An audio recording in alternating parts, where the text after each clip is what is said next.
Welcome to another edition of Time About the Movies. Today we're taking a look at the films of February 22nd, 2002. Only two movies to look at today, so let's not waste any more time. Let's go ahead and jump on a new one. We'll start off with the biggest new release of the weekend, which is Queen of the Damned.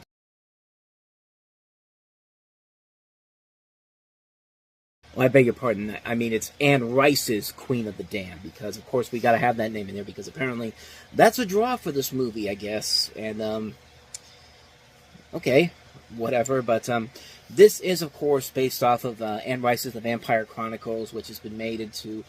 several of the stories have been made into movies, most notably Interview with a Vampire, which is technically a standalone sequel. And instead of Tom Cruise and Antonio Banderas, you have Stuart Townsend and Matthew Newton in the roles that they played in that movie.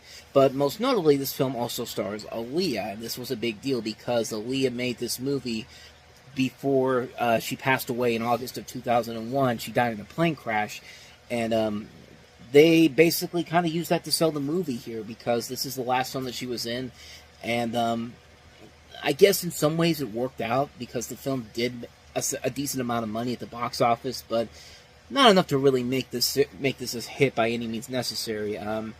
If you don't know the story of this particular story from Anne Rice, it goes like this. So the vampire Lestrade basically has lost interest in immortality. He goes to sleep, awakening after a long time to the sounds of metal. Taking up as the leader of an undead band, Lestrade gains fame but exposes vampires, drawing the attention of vampire enthusiast Jessie. Jessie is played by Marguerite Moreau, who you may remember from the Mighty Ducks movies, and she was also recently in stuff like Wet Hot American Summer, and she was also in Parenthood as well. But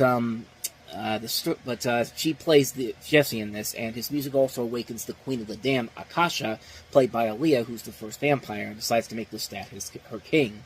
After learning of her bloodlust and desires to take over mankind, Lestat teams with the other vampire, no ability to take her down. Lestat then tries to turn Jessie into his undead mistress to spend eternity together. And from that plot, there is a lot going on in this particular movie that I think really hurts the film in the long run. But yeah, this is a movie that's really not all that good. At least Interview with a Vampire had some flaws to it, but at least it stuck with the basics of the original storyline and was at least seen as a fun movie in general. It's still a movie that still is very entertaining, and you had a good director behind it. With this one, this director's not really all that great. I mean, he did make one good thing in his bibliography, and that is the miniseries that eventually led to the Battlestar Galactica TV series. But other than that, though, yeah, this movie really is not worth it. Even if you want to see Aaliyah in her final performance overall, it's still not worth it in the long run.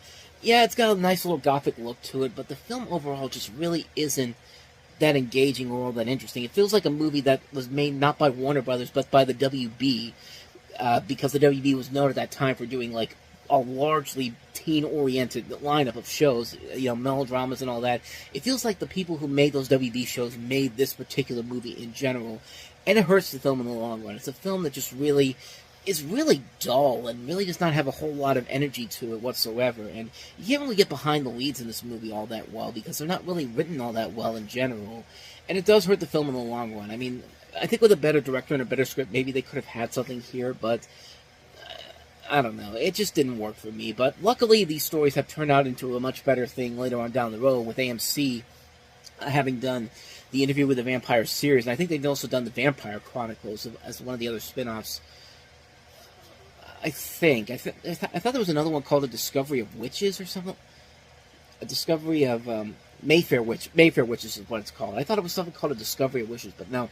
But the shows on AMC have been pretty entertaining for the most part. I haven't seen all of the episodes, but a couple episodes I saw of those were pretty good. And I think they've done a better representation of what Anne Rice wanted to do with these in film, in like long form film or television. But other than that, though, yeah, Queen of the Damned is not really worth it. Even if you want to see it for Aaliyah's last performance, it's not worth it. I feel like she could have had a much better role and had the script been a lot better. But yeah, it just didn't work for me personally. So that is Queen of the Damned. So let's go ahead and take a look at the other movie that we have here, which I do not know off the top of my head right now. Now I remember it. I was about to click onto the next page to figure out what it was, but it's Kevin Costner in Dragonfly.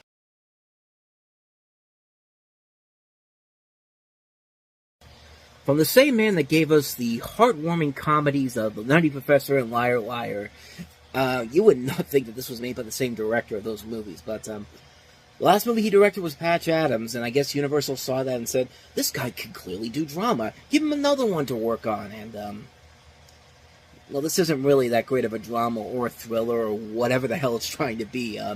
You have a story here where Kevin Costner is a grieving doctor being contacted by his dead wife through his patient's near-death experiences. And, yeah, kind of like with Wind of the Dead, there's not really a whole lot there to make this worth watching. It's kind of a dull movie that doesn't really have any life to it. Kevin Costner can be a really good actor when he needs to be, but he can also be kind of bland in movies where he's not really given a chance to show what he can do as an actor. Like the things that made him the actor that he was with Bull Durham, and then stuff like Dances with Wolves and Robin Hood, Prince of Thieves.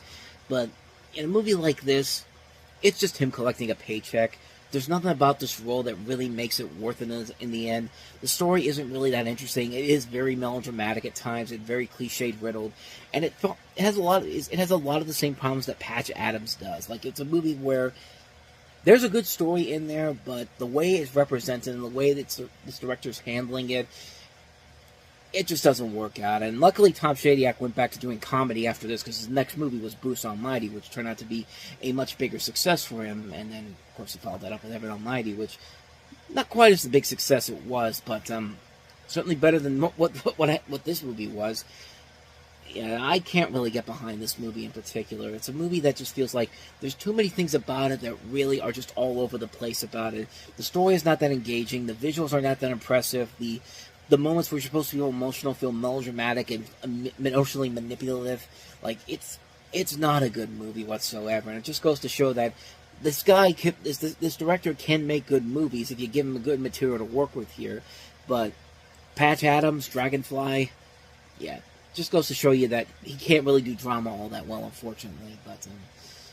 But yeah, that's Dragonfly for you. And so on that note, we wrap up another edition of Time About the Movies with two more movies to look at next time around. Mel Gibson's latest film of the war drama We Were Soldiers. We also have Josh Hartnett in the comedy 40 Days and 40 Nights. So we'll take a look at both of those movies on the next episode as we jump into March next time. But until then, thank you so much for watching, and if you want to see more videos like this, please hit the playlist on the next page, check out the previous episode, and also don't forget to hit the like and subscribe button if you want to see more videos like this on this channel. So with that said, I am off. I will see you guys next time, and until then, as always, take care.